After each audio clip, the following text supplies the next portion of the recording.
Prof, we are live on YouTube now, Any? and I would make you post now.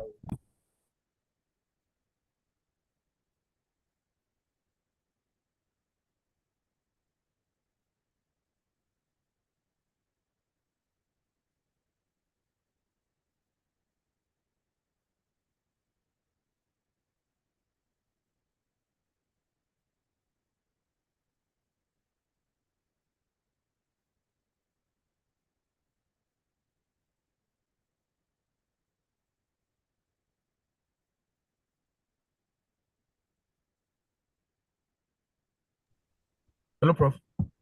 So I'm Yes, making you please. host now, and we are live on YouTube. We could edit these initial 2 minutes before when we are finally going to publish the post. Launch. Okay, Yes. all right. So, Grateful. Oh, sure. Thank you. I will start in another 2 minutes. Yeah. yeah. So Dr. Kudus, over to you. Yeah. All right. Thank you very much.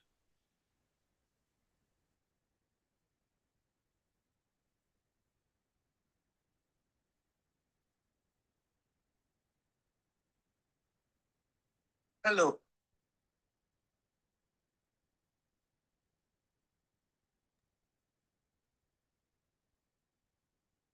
Hello, ma. Yes, please. Okay, I thought you said something. No, no. We'll Okay. start in a minute.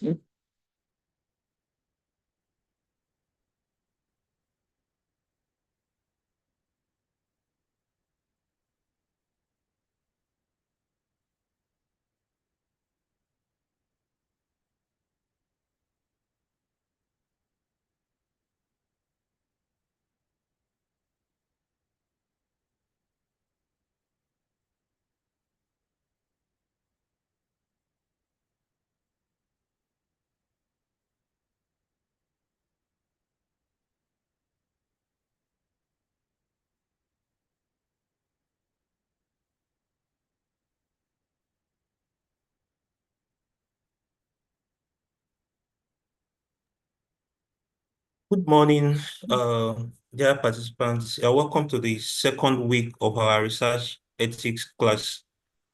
This morning, Professor Moreke Upong will be taking us on Research Ethics Committee insights and recommendations. If you have questions, kindly drop it on the chat box. I'll be reading it from there. You're all welcome. Over to you, Prof. Thank you very much. Good morning, everyone.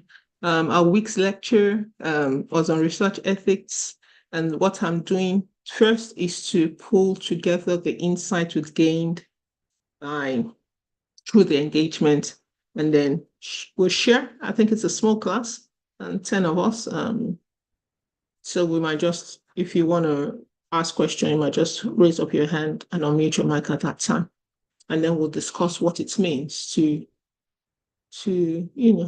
work in ethics committees and take decisions.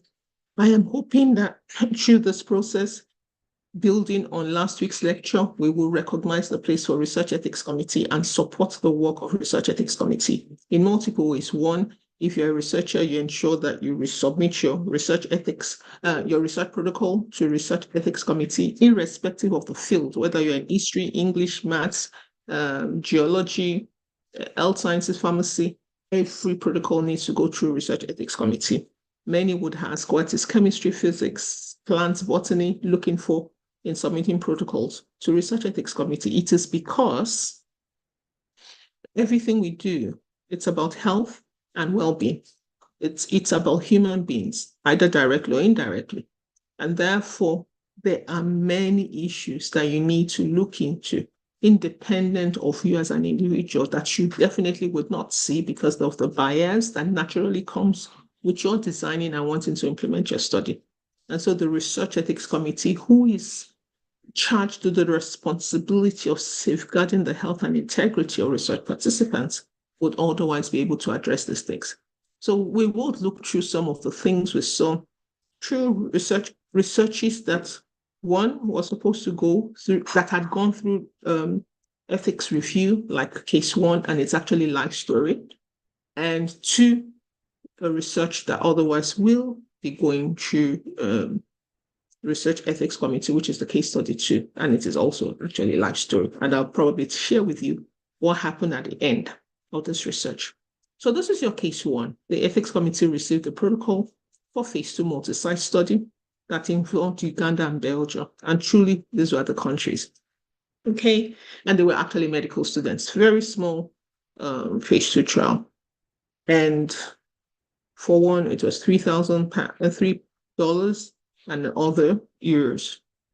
So the medical students, protocols are supposed to be open because they are registered with clinicaltrial.gov. So the students, the medical students, read and followed the protocol and saw that the reimbursement was different. I think there were just about 35 students. So they planned. It was a coup d'etat. They continued, and just before the last visit, which was critical, which meant this is not the point where you can retreat and say, oh, you can go, we'll start all over. At the very critical point, the students now said they were not going forward. And they showed up and they raised this issue about disparity. Please note that the Ethics Committee had approved, So principal investigator now wrote to Ethics Committee for the dilemma. What actually happened at the end of the day was that the Ethics Committee invited the outside monitor. The outside monitor is my friend, that's why I knew about this, the TDR. And they had to brainstorm around this. At the end of the day, what they did was, of course, they can reimburse £100. It's not 100 euros. It's way, way, way beyond. So they bought them at that time, when it happened, smartphone was just starting to come on board. So they bought them, each of them, a smartphone as compensation. But between, would you say this is actually exploitation? Would you say coercion? Would you say, these are the things we want to discuss, and I look forward to hearing further about this. This is another case where we looked at, this is still being submitted. This is still being about to be reviewed. Your country is one, like Nigeria, that criminalizes sexual minority individuals, like lesbians, gay. Well, the country doesn't criminalize sexual minority individual. It criminalizes that sexual relationship, same-sex relationship. And just to know that sexual minority individual is not always everybody that is having sex, So it criminalizes that same-sex relationship, not the individuals. So the Ethics Committee received this protocol with the aim of mapping hotspots for sexual minority individuals too, because of their high risk. They have higher risk for HIV. So you would want to target them for HIV prevention services. So they were going to ask what hotspot and put prevention services at those points. So the question is, what are the risks we anticipate and what measures would we want to see put in place? For one, I would look like, you are mapping a place that is saying, oh, sexual minority individuals, this is where you take your services. Between you and me, who's going to come there? You may say the people there will not come and some people from other sites may come. Because it's stigmatizing to name services as silos. And that's what we see also in our hospitals. When you have hospitals providing HIV services, I've been in Elisha once where people, because they know the days when people living with HIV come for services, you see people at the gates because they are staring. That was in the very early day of the pandemic. I'm telling you, there'll be crowds of people coming to the gate on the day when they know it's HIV service provision to stare at people. So who will come there? What you end up finding is that it's definitely not people from Elisha. People from other places will travel, while those in Elisha will go somewhere else. So, and it's the same thing with TB. So when you start marking silos in terms of services, we have challenges. Should we do it? Should we not? All those things have pros and cons, which is why people on ethics committee must have good knowledge, and where there isn't, where they don't have the expertise, these are the times where they will bring in people with expertise to help them think through this kind of critical dilemmas that do not have a yes or no response. It is about dialoguing and reaching consensus. I can assure you that it's a lot more than anonymity. This is service provision. People are going to come for multiple days, So it's not about, it's And I'll tell you a story before I go on to what we've unearthed. I remember the IBBSS in Nigeria. You do know that Nigeria criminalizes same-sex relationship, yet the IBSS is done in the same country that criminalizes that. But the IBBIS, would have to meet key populations. I work a lot with key populations. So they went to their houses, their residential places to collect data. After the researchers had gone, so this is what I'm saying, it's not about anonymity. After the researchers had gone, because they do know that that research is happening, people for the first time identified this individual as a sexual minority. And attack came, they burnt his house, he just couldn't live there. I had to fund his flight ticket to the US to leave the country, because that was the end of his safety. He no longer was safe. So this is the kind of things we do know. It's not that the ethics committee didn't approve. It's not as if they did anonymity, but there have been researchers created a path of identity. And I remember very well in the very early days of people living with HIV, where once you work in that field, any house you go to, they stigmatize that family, that house. That house must have somebody living with HIV. So it is this consciousness we must bring into our space, understanding that our research can have indirect negative impact on people. But worse still, the ethics committee must also recognize this potential and work with researchers in the design and implementation of their study so that such things do not happen. Do I have answers to all these dilemmas? No. Do we all individually have answers to all these dilemmas? No. But collectively, thinking about the safety and welfare of study participants beyond the generation of data, we must think about this. Finally, before I leave this, I also remember an example that we give very early in the days of HIV, where we did studies in Nigeria, and the first report noted that Benue State had the highest prevalence of HIV. This we're talking about over 25 years ago. Till today, Benue State is still stigmatized because of that report. And when people go there and say, I want to marry somebody from Benue, everybody looks at you and wonder, are you sure? Have you done your HIV test? Blah, blah, blah. It's still stigmatized till today, just because we did the research without the consciousness of the impact of the results and just running after a program. Once again, Research Ethics Committee is about safeguarding the wellness and welfare of people. I am conscious that many of the examples we give in bioethics in the space is very focused on biomedical research. But please note that ethics and its application is beyond biomedical research. It applies to physics, chemistry, science, geography, technology. What I think is a competency we'll start to build, and which is one of the things that happened at this current biomedical ethics conference. We have an annual bioethics conference in the country, and I met somebody on this platform. If you're there, just wave your hand during that conference. Is a consciousness to start to build locally relevant ethics regulation that addresses not just biomedical technology, engineering, music, arts, and those. And so hopefully you being part of this process will facilitate that. So what did we learn in your discussion? What came up from the discussion of these two case studies on this platform? One of the things we saw through the multiple discussion, and thanks for your continuous engagement, is that ethics principle, remember what they are. We have 4 ethics principles: respect for autonomy, beneficence, non-maleficence, as well as justice. They are all interconnected, all towards ensuring participants' welfare and research integrity, in fostering responsible and equitable research practices. And I underline equitable. Ethics is what pushes equity in many things. And it's in that equity that research design must ensure that people are not left behind, even in the study conduct and the outcome of the research.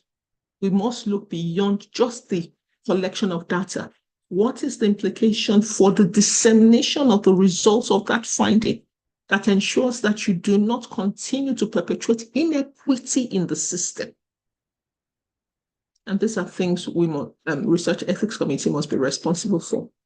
So we found out that during the discussion, or I found out during the discussion, that the principle of justice emerged as a central theme, focusing on fairness when we're talking about participants' compensation, regardless of the study location. So we saw disparity in the incentives given to Ugandans and Belgian participants, which also highlighted potential sources of exploitation.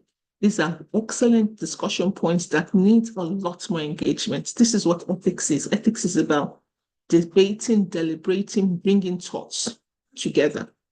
However, one of the emerging things is about contextualizing the practice of ethics. Even though the principles remain the same, the contextualizing what it means in terms of practice. One of the things we usually teach when we have this is that the Research Ethics Committee must be conscious of what is happening. So if you have multi-country studies, and you as researchers must also be very conscious. So if you as researchers participated in the design of the study at the conceptualization stage, not just being a data collector and an implementer, please note there is no space for that in the Nigerian regulation. You as a local PI must participate in the design and not just be a data collector. If you are there at the beginning, you would understand the disparity in the reimbursements. Once you understand the disparity, one of the things we advocate is ask for that difference to do work in the space.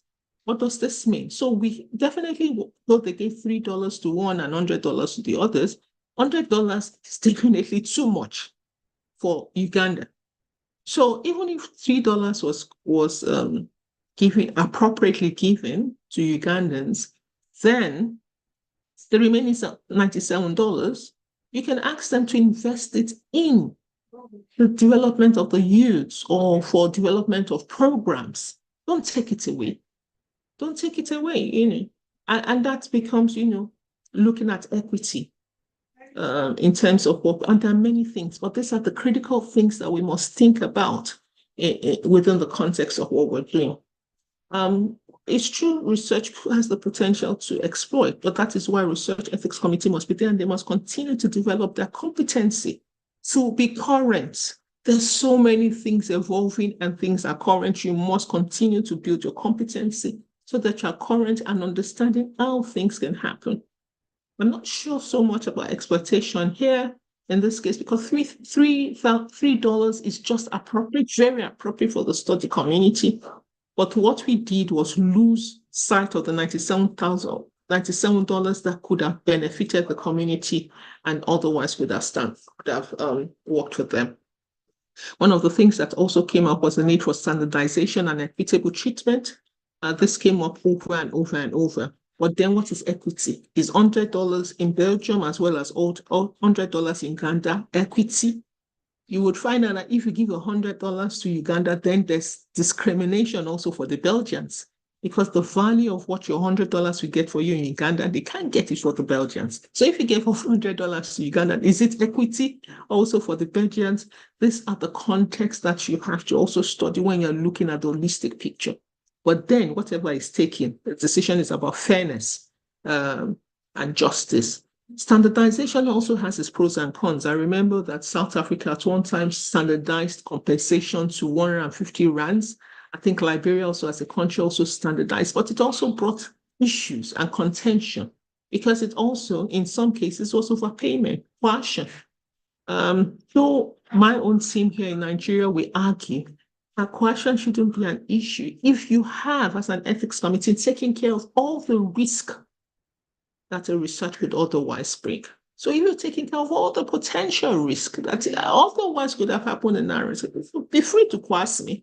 Give me $1,000 to participate and let me break my rules and regulation. But at the same time, it also has social connotations for you to be coercing in any way possible. So this is where ethics, this is the major balance that you see ethics committee that are sound in their practice have to deal with.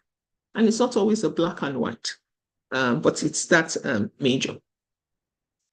Another theme that came out from the discussion is the respect for autonomy, the importance of participants' autonomy, including informed consent, voluntary participation. The discussion emphasized this. And violations of autonomy was noted as ethical breaches that needs to be addressed. We also heard about issues around beneficence and maleficence, with discussion frequently weighing around the potential for harm and the need to address benefit, emphasizing patient safety, dignity, and well-being, and that this must be prioritized. When we looked at also all the issues to discuss, these are some of the things that came up. Standardization of compensation. Discussants recommended that the aligning of participants' incentives across study sites so as to ensure equity and prevention of perceived exploitation. So these are the things we've discussed. Also, coercion versus exploitation. There was the dilemma of whether higher compensation actually constituted coercion or if lower incentives reflected exploitation. So what is it that we're dealing with? Is it,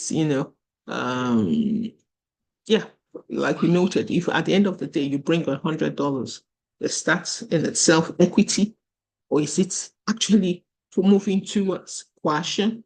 Because if you tell me to come and line up for $100 as a study participant, even me as a researcher, I'll go and say I'm a student. I'll constitute myself into a student. $100, that's close to half my monthly salary. So what then? How do you balance this coercion as opposed to exploitation? And the principle of proportionality also stands as a guide. What may be $100 for both of them is not equity in itself, because it's either way raising issue. It's about proportionality. What is appropriate? You might just find that the $100 in Belgium, the thing $100 would buy in Belgium, $3 in Uganda will buy it. Is that okay? Would that be okay for you? But what we fight in our own thinking in the bioethics, the group I work with on bioethics, is that be cognizant of the balance and don't let that balance be taken away. Use it to improve the welfare of the community. Confidentiality was mentioned over and over around protecting the identities of vulnerable populations, such as sexual minorities, and we continued to recommend anonymizing the data, avoiding identification markers, and securing sensitive information. But once again, I emphasize that doing this is not enough, because your footprints as researchers can leave issues that can affect the lives of people, leaving the footprints. So what is it that you're reviewing in our protocol that might be footprints that you're leaving behind and may harm participants? Once again, I apologize that the examples is very focused on biomedical issues. We will learn how to raise this around non-biomedical issues, and we'll be seeing this going ahead. So because of these issues, it's very important to mitigate harm, including stigma, discrimination, and the potential legal repercussions that come from this, from research, including research dissemination. I would share one legal case I knew in South Africa, when after, a number of biomedical people, they use case records to write up their manuscripts. And this individual saw this manuscript and said, this person is describing me. You know how we write manuscripts and say A-O, you didn't write the name, you didn't put, it was anonymized, but there were things that were identifiable markers. This person said, this person, the way he described me, he went to court. He won. It was actually him, and he won. And that person has to pay compensation for the rest of the life of this person. So that's one of the things that came up in this discussion is suggested measures, including engaging law enforcement for protection and for protection of participants when you're going to work within stigmatized communities, and offering mental support to those that might be exposed to harm. I'll take those two independently. One of the things, law enforcement protection, like I said, you can go there with law enforcement protections, but once you leave, even that law enforcement person now knows and is going to come back and exploit them. So it's not only about the things you're doing at the data collection, it's what you would do beyond the data collection period by the things you do. One of the things you would notice that when you're working with people that are judged, stigmatized by the law, people who have same-sex practices, sex workers in some states that are judged negative by the law. Please note that there's something called the Certificate of Confidentiality that can be obtained from the Research Ethics Committee. I repeat, it is called the Certificate of Confidentiality. This certificate, once you get it, you apply through your ethics committee, and the ethics committee submits it to the National Health Research Ethics Committee. Once they have it, you will never be forced by law to divulge the information of those participants. Please note that as a researcher, what you keep is confidentiality. You don't keep secrets. I repeat, as a researcher, what you keep are confidential information of your study participants, not secret, which implies that if you go before the court of the law, if you are asked as a researcher to divulge information, you would have to divulge information. However, as a doctor, if you're a practicing doctor, you have a right to keep secrets. And so if you're a doctor and you go before the court of the law and are asked to divulge information about your client, your legal Hippocratic oath, we can tell the judge, I am not divulging. Okay? And that's because you're protected by, your practice. So as a researcher, you can be forced to divulge information, but if you think you're collecting sensitive information and collect a certificate of confidentiality, the law cannot force you to divulge that information. So that's about enforcing protection. Mental health is very important. One of the things many people don't know that the way we design research can also affect people's mental health.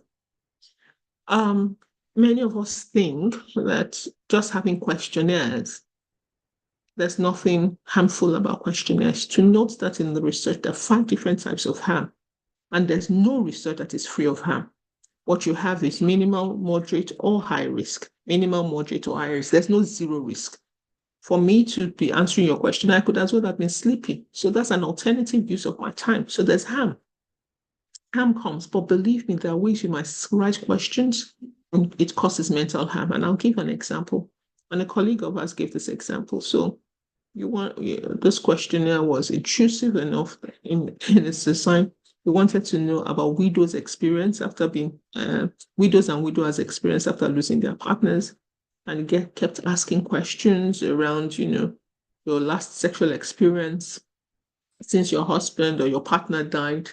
If you had sex, and many study participants broke down crying because this was recalling the history of trauma. They've lost their partners. Maybe some of them vowed that nobody would touch me after your marriage.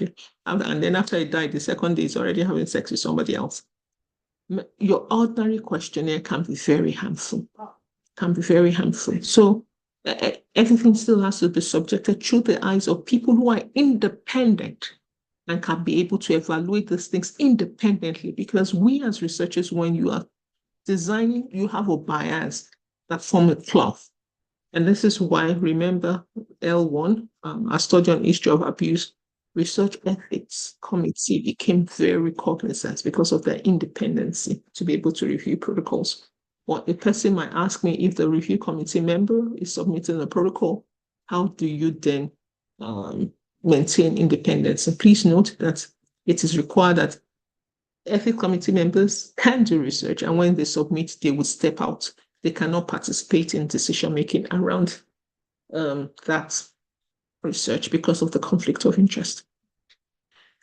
The issue around community engagement and consultation came on a lot, where there was a lot of encouragement for that communities being involved in the design and implementation of that study or studies, because consulting with them, being part of it, will reflect the normal needs and the normal expectations, and we can address the potential for harm that might come through engagement of the community. One of the things we've seen that the design of research among sexual minority populations in Nigeria now is that researchers rarely go to their house. They will tell you where they feel safe, and they come to meet you where they feel safe.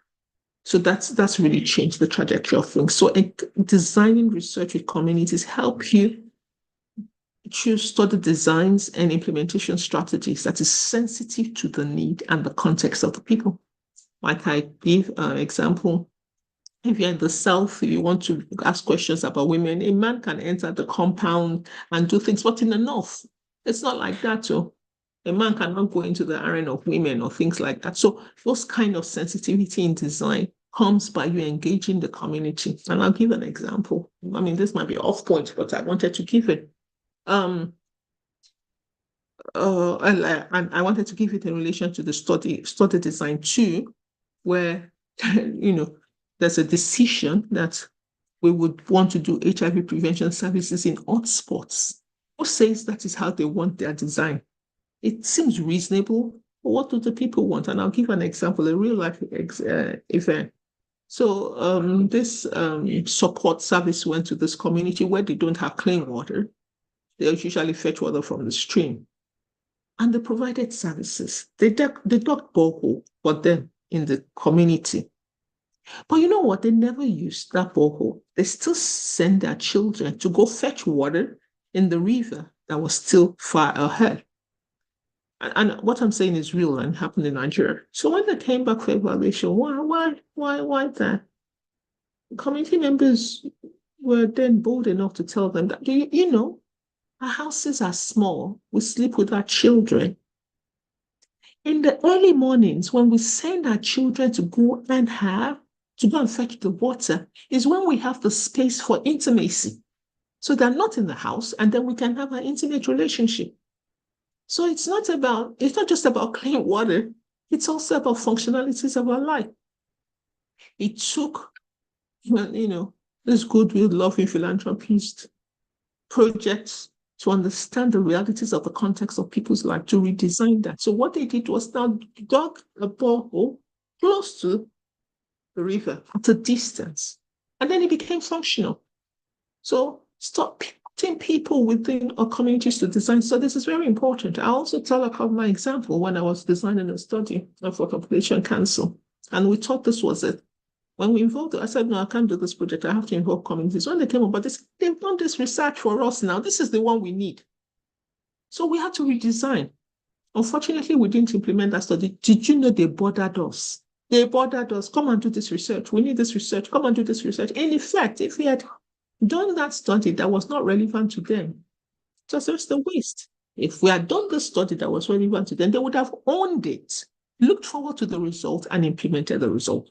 So it's about developing competency to engage communities in the design and implementation of studies, and the ethics committee must also look out for this. One of the things I tell people is that many manuscripts publishing houses are even asking, if you're going to submit to BMJ, they're going to ask, well, what's the history of your community involvement in the design and implementation of the study? It doesn't stop you from submitting, but they're starting to ask. And finally, we must also, well, not finally, before we get to where we're going, we must also think about post-research impact. I keep saying this, it's not just collecting the data. That is how we are blinded as researchers. You are always blinded about collecting the data. But the impact of what we have done, even after the research, the footprints we leave behind, what is it? Okay, so we must be concerned about the potential harm that we'll leave behind, and always focus on the sustainable benefit. Remember the Uganda and Benjamin story? If they were conscious about community benefits, they would have noted that there was a $97 difference in the reimbursement, and they would have worked with the researchers who would never have said no, because the money was there. When they did their budget, they wouldn't say, oh, Uganda is $5. They don't do budgets like that. They would do budgets as $100. That's $97,000. If you are conscious of benefit for community, you would ask that's difference, even if it's $50, not even $97, be used to improve things around the target population, whatever it is. Of course, whatever it is will be best discussed, but with consultation with the community target population for the research.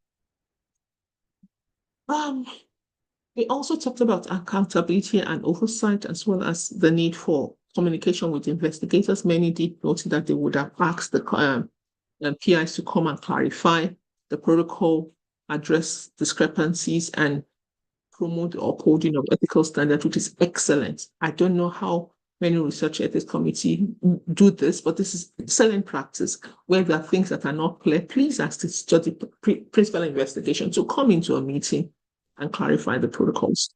The ethics review committee themselves do note that they have a right to safeguard participants' rights and ensure justice, and ensure that the protocols they approve promote fairness. So if there needs to call meetings, please do. If the ethics committee needs to amend their protocol to reflect the dynamics happening on site, do it. And ethics committee must be willing to meet in time so as to review the protocol amendment to enable data collection to go on in the community without any hindrance. Because if you do not give a protocol amendment, they have to stop. They have to stop. Or they continue with the old protocol. So that's and you can't give that gap, that long gap. So there might be emergency reasons to meet, to approve protocol amendments based on what people see on the field. Social value of research was emphasized. The research we do must have social value. For example, when we talked about doing HIV prevention services amongst the community, is it of value to them? It reads brilliant to you, but do they need it? Do they want it? So it must be meaningful. The research you do must have social value for the people beyond the academics and institution of interest. And as much as possible, once again, we uphold all standards, ensuring respect, beneficence, justice in research. I think these were the highlights. This is some of the highlights of the brilliant discussion we had. We have a small group. I don't know if there's anybody that has a thought. Kudus, is there any questions, any thoughts in the chat box? No, we have no questions yet. But okay. If there's anyone that has a question, you can raise up your e-hands, then I'll recognize him. Anyone? Anyone that has a question?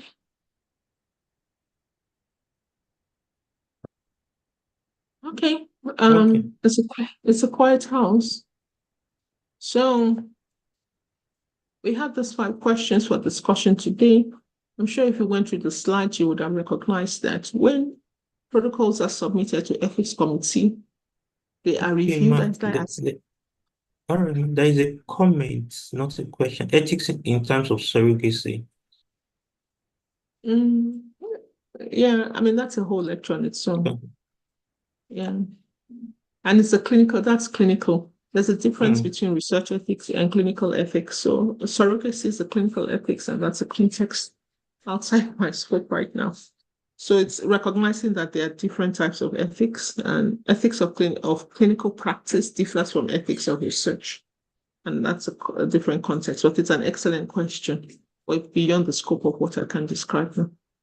Thanks for raising that. Okay, is there any other question? Let me go on to the practice for today, and we'll have to engage with this. So once we read the, if you went through the slides, you would have recognized that Research Ethics Committee reads protocol, take decisions on protocol, but they handle the protocol through 3 different review processes. There's something called exempt, expedited, and full committee. They would exempt, without what exempt is not for you. You can know, if you handle protocols and you're a good researcher, you should be able to know how the committees will otherwise handle your review. Please note that the review differ between countries. In Nigeria, the things are going to exempt, expedited, and full committee reviews. And in the US, what will otherwise go through full committee might be expedited. Okay, so you must understand that the context matter. It's this decision around expedited, exempt, and full committee is not universal. Universal principles operate, but standing operating procedures also must operate. And the country has its own ethics guidelines. Please note and read it. And committees also have their operational guidelines.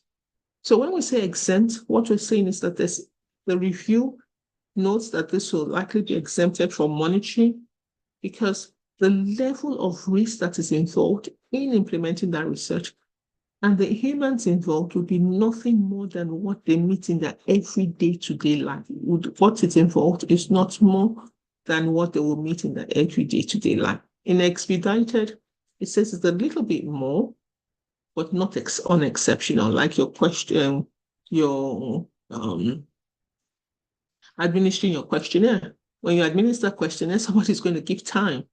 Okay, someone is going to give time. That time, they have alternative use for it. So it's not that's not everyday life risk, but it's just minimal, just a little. Wherefore, committee review would be conveyed when the study is invasive in its nature, or when it's involving a vulnerable population. And we went through what vulnerable population is. You as an individual do not define. The country defines what vulnerable populations are. And if you look at the national guidelines, this is completely well defined. Vulnerable population in Nigeria may not be the same vulnerable population in America. So you must understand the context and how this applies.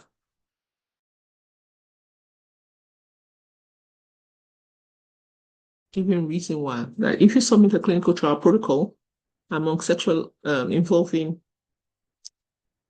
this, so you submit a clinical trial protocol involving sexually active individuals to decide on the effectiveness of a contraceptive method. How do you think this should be handled? Should this protocol be handled as exempt, expedited, or full committee review? Is there anyone there that would like to answer? Raise your hands and let's discuss. Thank you.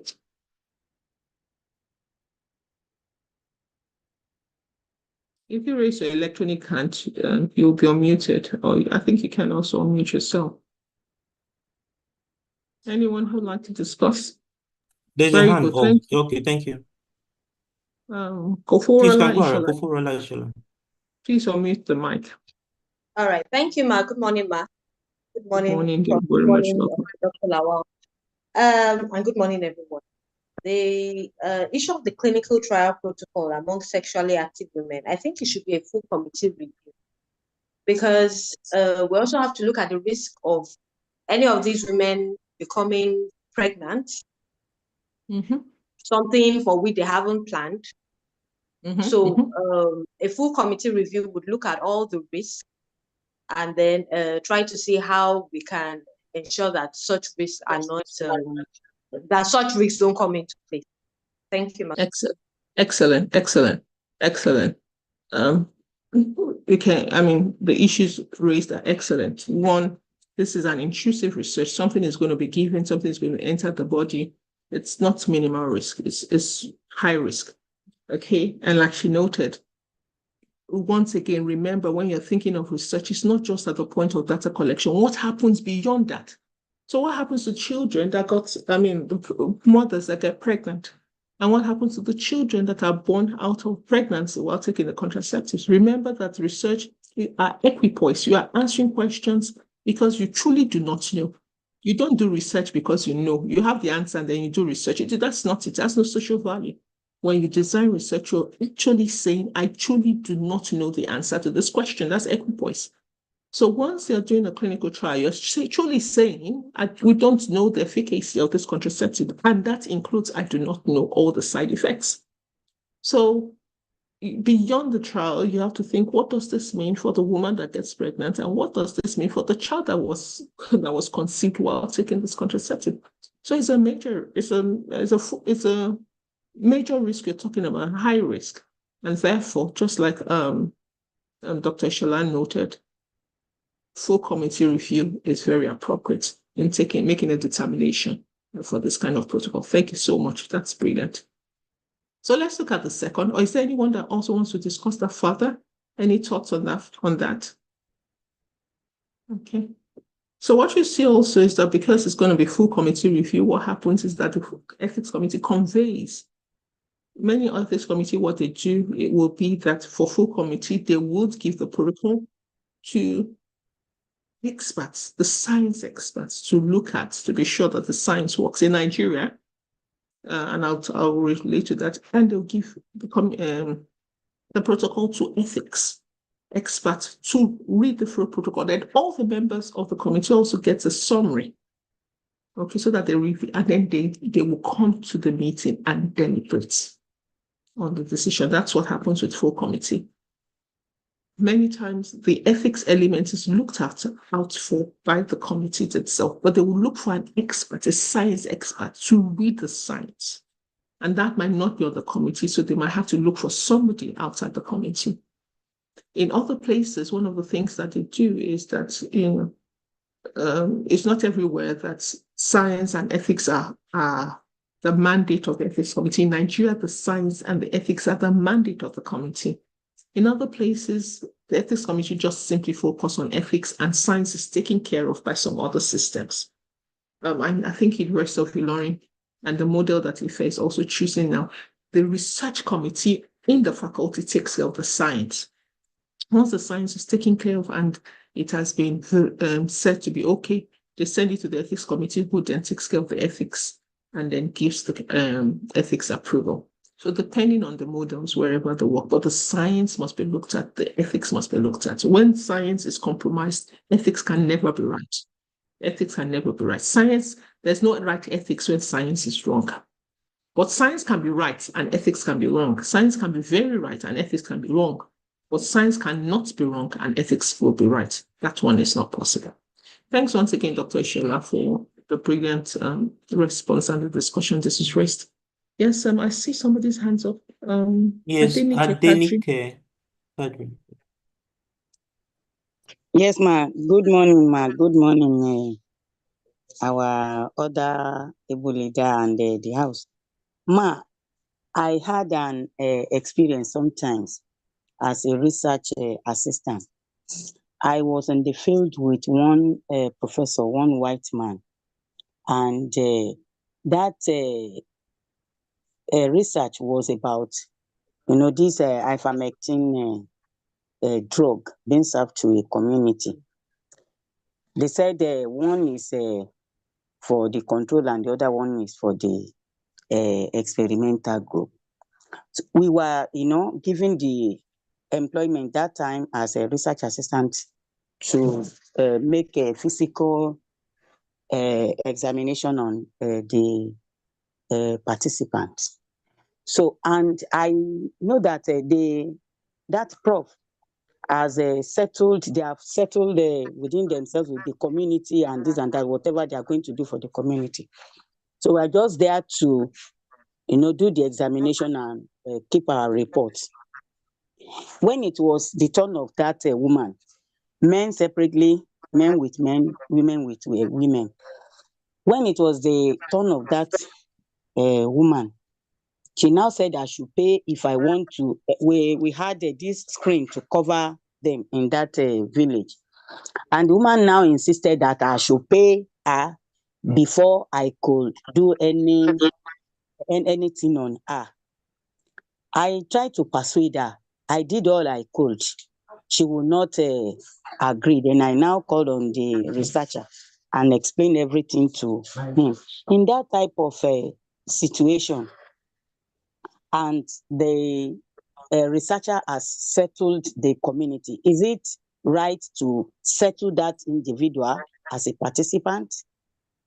Thank you very much. Very brilliant question. Yeah, there are two things I'll take from that. Thank you for sharing your experience. One, you don't settle communities to do research. You don't. Okay. It brings ethical dilemmas and issues. There's nothing called settlement. You would enter, you would do the things that need to do. You don't buy researchers. Remember that research is voluntary. So there's nothing called settlement. Where things are happening, where people are you pay the community because you want to collect data, that is unethical. Number two, every single participant must have an informed consent. What I think I'm hearing that didn't happen, because once that happened, you would have told in that informed consent that there's no compensation or there's compensation. Three, when there are ethical dilemmas like this, I would encourage you not to continue, because you're setting up precedents that shouldn't. So if you're engaging with the participant and there's a dilemma over money, just excuse the participant. This is not the way, and, we'll do it in a way that's not going to disrupt the whole process. But I repeat again, in research, you don't settle. There's nothing called settle. You don't pay for it. You don't pay to engage people. Engagement is voluntary. There might be things you would give back to the community as a whole. And there might be reasons to compensate the individual. For example, if the individuals are going to come from a distance for your research, you have to pay them their transport reimbursement, because researchers cannot have losses because they're participating in your research. So if they're coming from somewhere, you give transport reimbursement. There are things that will be approved. And finally, please note that if you get ethics clearance and you're doing things outside the confines of the ethics clearance that you received, the research team will be liable in court. That is why ethics clearance is very important. I tell many people that what they don't know, that once they get an ethics clearance, the liability of the research is 100% for the ethics committee. That's the sad thing. The liability goes 100% to the ethics committee. So if there's anything reason to go to court, it's the ethics committee that takes the responsibility for giving an ethics approval for a study that they did not thoroughly go through. But if they can prove in court, and the things you're doing is outside the boundaries of the ethics clearance, then the research team is liable. So I've raised a number of things. One, there's nothing called settlement. What you do is walk through. That's why it's voluntary. Go read everything. It's voluntary.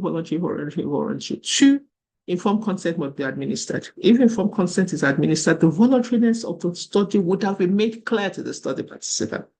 And therefore, the likelihood of the demand will be likely less. It doesn't eliminate it. It's still possible. And three, if it now happens, please don't engage with those individuals.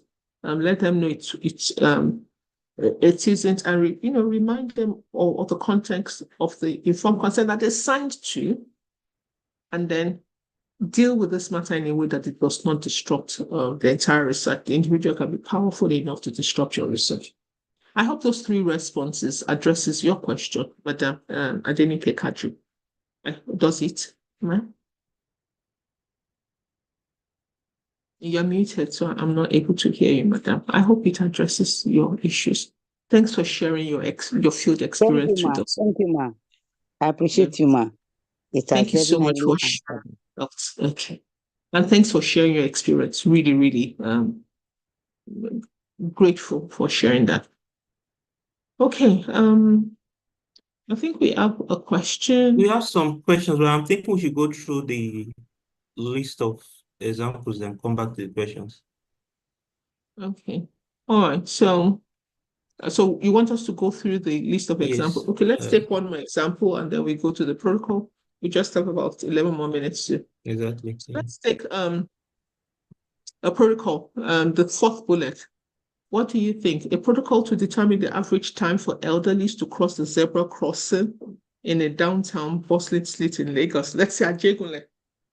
So this protocol wants to look at how long is it going to take an elderly to cross the zebra crossing in Ajegunle, where the respect for traffic is low. What do you think they should be? Exempt, expedited, or full committee review? Anyone? Please raise your hand. I will ask you to unmute. What do you think they should go through? A protocol to determine average time for elderly to cross the zebra crossing in Ajegunle, where the respect for traffic rules is poor. Is it an exempt, expedited, or full committee review? Anybody? Anyone who would like to discuss this? Okay, so there's a comment on the chat box. The person said exempt.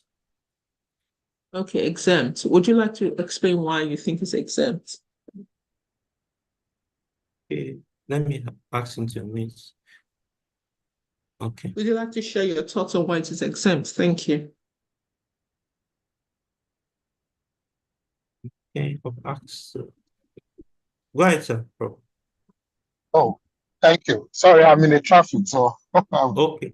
Okay. No So I consider that this will have to be an exempt because of the fact that in this instance, one will not be able to get any informed consent from the so-called subject because they are not actually going to be aware that they are being observed. It's an observational study, definitely, but getting consent from them, of course, will probably have an influence whatever the data will be collected. So, yeah, it has to be an exempt. That's what I think. Thank you. Thank you very much for sharing your insight. I think, like you said, I mean, looking at elderly crossing a zebra crossing, maybe in the US, because the traffic is going to stop. But when you think of zebra crossing in Ajegunle, where in Nigeria, zebra crossing is just white and black paint, not understanding what zebra crossing is, you probably will think this might take a full committee review. Because if this person crosses a zebra crossing in Ajegunle, they're going to tell, why didn't you go and bring your son? Why are you crossing the street on your own? Mama, Papa, what's wrong with you? Believe me, that risk is exceptionally high in a community where there are no respect for the rules of law, where getting a license is, a driving license is by buying it. You don't do a driving test. So I think in Lagos, this is full committee. In America, it might be exempt, because the zebra crossing is as safe. You can even go and sleep on the zebra crossing. Everybody, the car must stop, whether the light is green or blue. You understand? So the context, I think for me, what I wanted to bring is that the context matters. The context of thinking about the zebra crossing is context specific. In the US, in Australia, in America, maybe it will be exempt. Maybe in America, it might even be expedited. But in Nigeria, this one is shine your eyes. Oh, this one will be full committee. I think this is the way I'm thinking. So that piece was actually brought specifically to highlight context matters in the defining of the risk involved in a research. Context matter. So if you're doing a multi-country study that is looking at the time elderlies are crossing zebra crossing, while in Australia, Europe, Germany, it will be exempt. In America, it might be expedited. In Nigeria, it's full committee. So that context matters in reflecting on the risk involved in our research. Thank you so much for bringing this up. Thank you. So I think we can go through the chat. Let me look at, for example, if you look at Okay, so what do you want us to take? Okay. So let's look at the last study, questionnaire study. I'll answer it. Assessing knowledge, attitude of practice of school children, students' use of internet to access educational classes. We'll probably go through expedited rather than exempt, because when you are administering questionnaire, there's a time alternative to it. So it is not everyday risk. It's not an everyday risk thing. It's not an everyday risk thing. So it will go through expedited. But if you look at question 3, a protocol to audit on record-keeping procedures of sexual minorities attending an HIV outpatient clinic. So it's an audit. I'm looking at how you are keeping records. I'm not involving anybody. I'm just looking at procedures. This kind of audit will be an exempt. Although it's a record of sexual minority individuals, HIV clinic, you know that they are not making contact. They're not making contact with the individuals. They're just looking at how you are keeping the records. It's not more than everyday risk. People are not involved. They're just looking at processes, procedure. How is this hospital operating?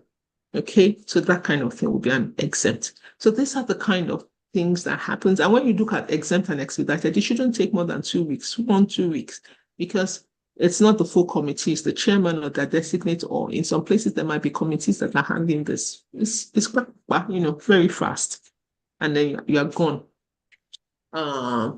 Otherwise, when it's full committee, it might take time when everybody will meet.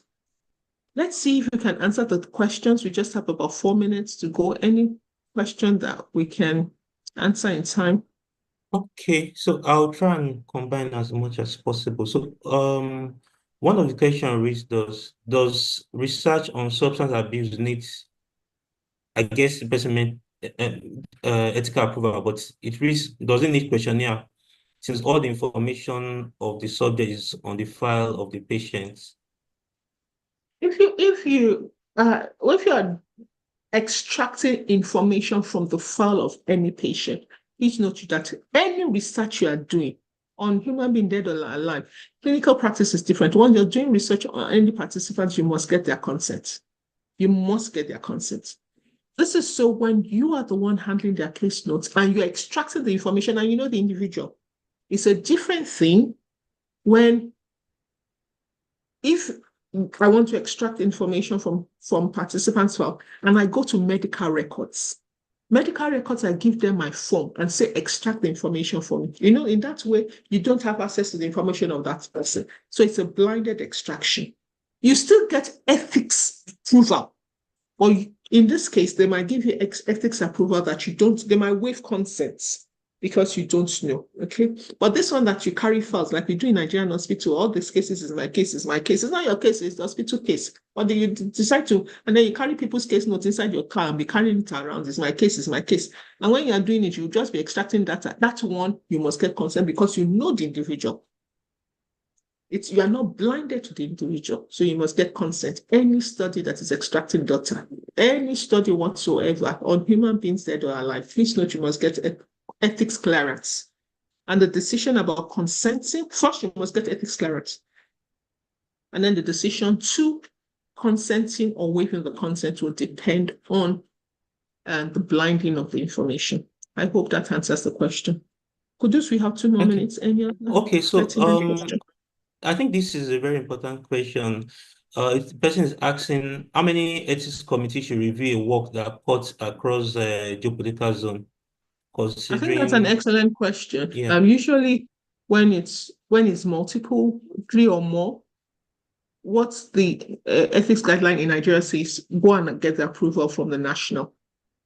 But once you get the approval from the national, you still have to go to the states to get they give you an approval, but it's expedited. Why? Because every committee constituted has a jurisdiction and they provide oversight to the jurisdiction. Please understand the implementation of the ethics committee in Nigeria. For example, if I want to do studies among students in IFE or OAU IFE, I will get ethics clearance from Institute of Public Health Research Committee or the OAU Health Research Committee. If I want to do study among hospital patients in OHTA, I'll go to the ethics committee. If I want to do study among people inside the town, I get that from Osun State Health Ministry, their jurisdiction. Why? Because wherever the ethics committee gives you clearance, they must monitor. They are liable in court forever for that. And so the jurisdiction is the position where you can cover. So if I am a student in IFE and I want to go and do a study in Maiduguri, I will get ethics clearance from IFE first, but I must go to Maiduguri and get ethics clearance. If I want to do study in 3 places or more, I'll go to ethics committee, national ethics committee, instead of going in one place, and then they give me clearance. But please know that you must submit that clearance to the committee that is of record or providing oversight for that jurisdiction for the records that are entering this community. And so it won't take time. It's just like dropping, and they just process it, but the national will cover so that you don't have to go to multiple. Once you go to multiple, there's the risk that they might raise, the sparring issue. One will say yes, one will say no, and then your protocol will differ. That's the risk of going to multiple at the same time. But go to the national, you get your approval, and then you submit it to the committee. I think on that note, it's been a wonderful note. We're on top of the hour. Let's take our questions. Can we stay here? You just harvest the question and let's take it to the platform. It's been a wonderful day, everyone. And we're on the dot of the hour. I hope you found this useful. We will continue to take the questions further onto the platform. If you want to ask it on the platform, please take it there. And then we'll also ask the questions for the week there. Have a wonderful day, everybody. God bless. Goodbye.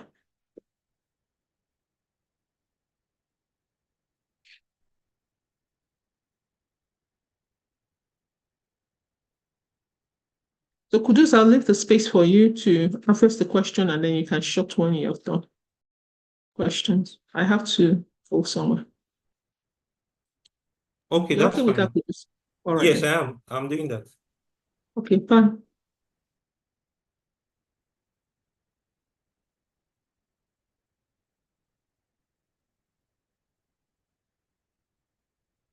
Carol, shut it soon.